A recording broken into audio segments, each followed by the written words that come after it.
to another episode of Misplaced Garage. Still just grinding away on this Triumph. Got lots of things still to do.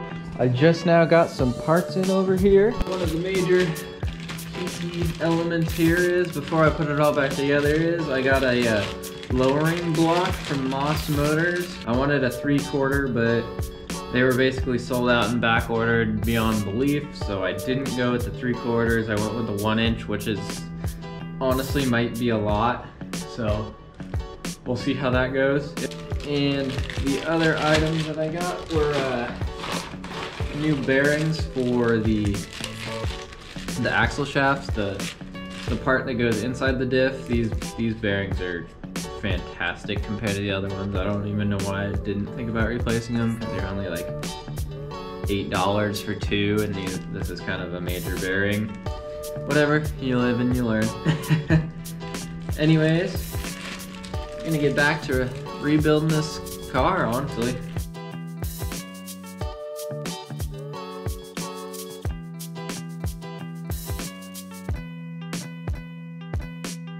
Holy crap, well that was a new one for me. This bearing literally just exploded in half. The other half hit the back wall somewhere. I can still find that piece. But yeah, the whole thing didn't even come off. So that just made it so much harder. Where did that go? My goodness, I'm glad my face wasn't in front of that.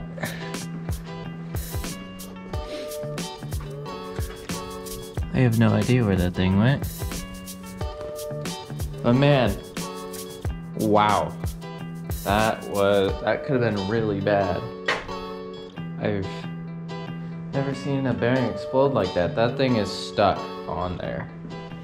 I don't think it's coming off, unfortunately. I'm gonna go have somebody else press these off with an actual press.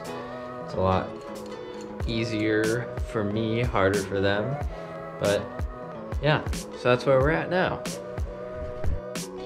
So I took these to a shop and had them press it off, but what I failed to realize is this little, like, circlip almost. I don't know if it's called a keeper ring or a circlip.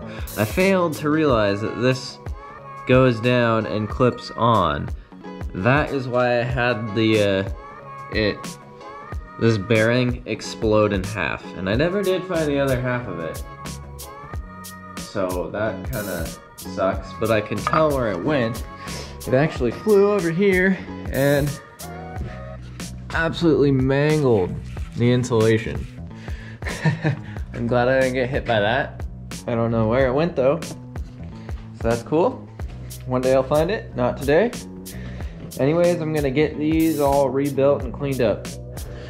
So these things are actually pretty easy to rebuild. They make sense if you know that that's there. Don't lose that. That's a pretty important little piece. But the other seal was destroyed. I just did that one. That one wasn't very good looking. Neither is this one. So we'll get this one replaced as well. And all cleaned up. For the most part, you can just dance the seals out with a punch from the back side. It shows a little bit of the seal on this side. Don't punch the second ring because that'll destroy the flange or whatever this is called. But that just kind of comes out pretty easily.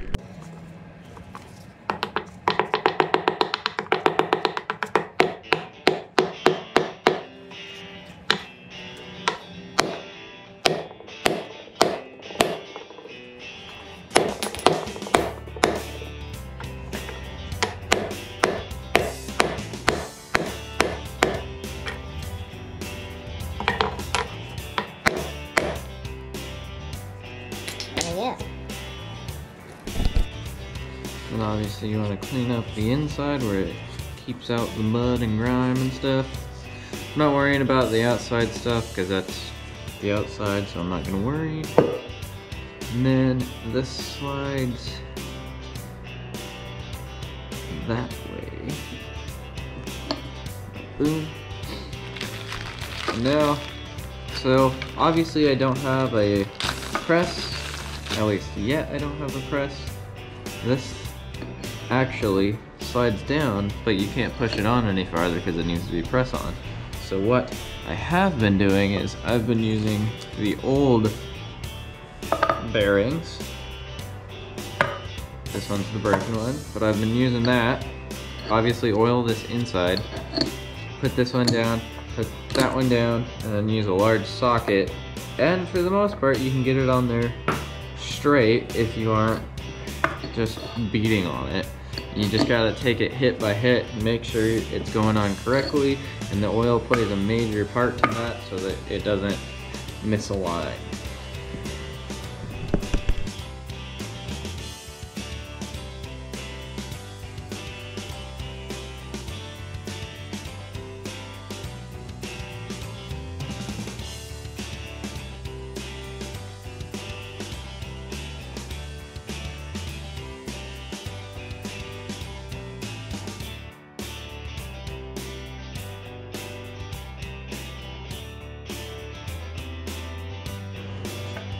And just like that, it's back on there, spins nicely. This has a little bit of play in it because it's not all the way seated down quite yet, but once I screw it onto the differential, it should seat it completely.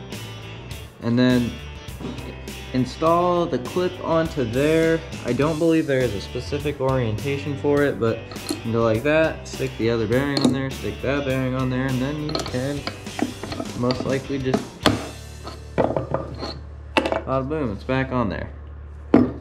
Bearing isn't going anywhere. So since the gasket that I bought doesn't fit these, I'm going to use some black RTV to seal it onto there. Unfortunately, this is a dry overnight sort of thing, so this won't be able to finish it or start putting it in the car today, but hopefully in the next few days.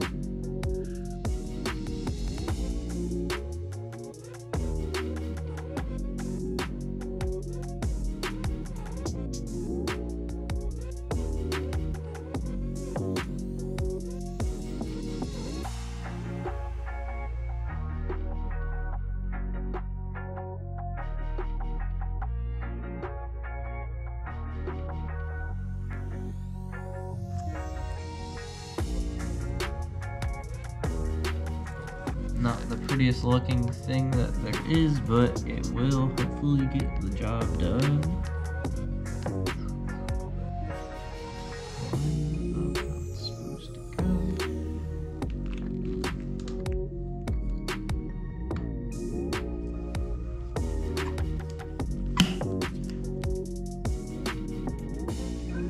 So now you just want these finger tight the first time you do it, because after about an hour, then you can actually torque it to spec, but since these are like an Allen wrench, I can't really torque them, so I'm just gonna do finger tight and then tighten them a little bit more with a Allen key. Anyways guys, if you liked the video, please consider liking, commenting, and subscribing, and I will see you in the next one.